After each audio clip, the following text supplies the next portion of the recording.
आलू खाउथुवा लोक प्रत्येकटी लोक एहाकु थरे निश्चिंत पढ़ंतु वा जानतु। आसंतु कौन साधारणतः आलू को समस्ते खाद्य रे व्यवहार करा जाए। खाइबा आलू स्वाद जेते भल होता है सेतिकी यार औषधीय गुण मध्य रही था। बहुत लोक आलू खाइबा को पसंद करिथांती करती नहीं, किंतु एमाने जानिथिबा जे आलू द्वारा केते सबु स्वास्थ्य भल लाभ होता है। आलू सोडा पोटासियम विटामिन और विटामिन ए विटामिन बी थिबा सहित जिंक मैग्नेशियम आयरन एवं पोटासियम आदि त्वचा भरपूर मात्रा रही था।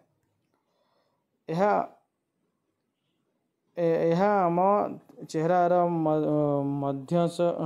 मध्यंश सुंदर करी था। आलू सब ऋतु रे मिलता है। आलू थिबा हाई कार्बोहाइड्रेट प्रोटीन ग्लूकोज और एमिनोस रे परिवर्तन होई आम शरीर शक्ति दे था। यह व्यतीत आलू केते प्रकार एंटीऑक्सीडेंट मध्य थाए जहाँ आमे शरीर विभिन्न रोगरू बंचाई था। तेबे बंधुगण आसंतु जानिबा आलूर कौन कौन फायदा थाए। सुस्थ हार्ट आलू रे थिबा विटामिन मिनरल और अन्य पोषक तत्व आम हृदय को सुरक्षित रखि था। किंतु जो लोक माने अधिक मोटा अछंती सेमानंको आलूर अधिक सेवन करंतु नाही।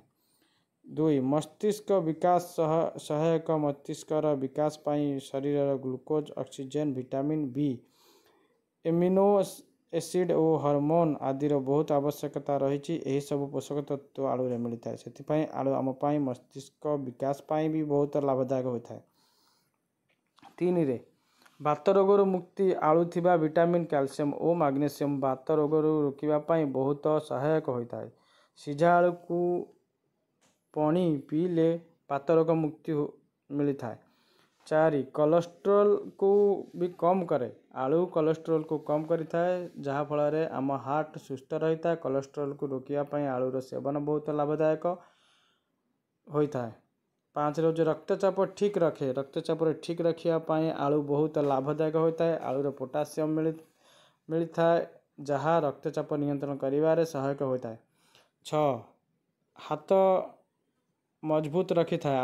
आलू बहुत मात्रा कैल्शियम था मैग्नेशियम और कैल्शियम था जहाँ आम शरीर हाड़ को बहुत रखिबार सहित सहायक होता है।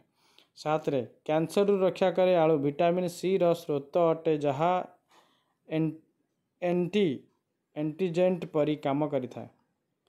यह द्वारा कैंसर दूर करा जाय पारे। आलू सेवन पाई कैंसर परी मारात्मक रोगर मुक्ति पाई पारिबे। आशा करुछि जे एई भली वीडियो को आनिया पई हम चैनल को सब्सक्राइब करंतु।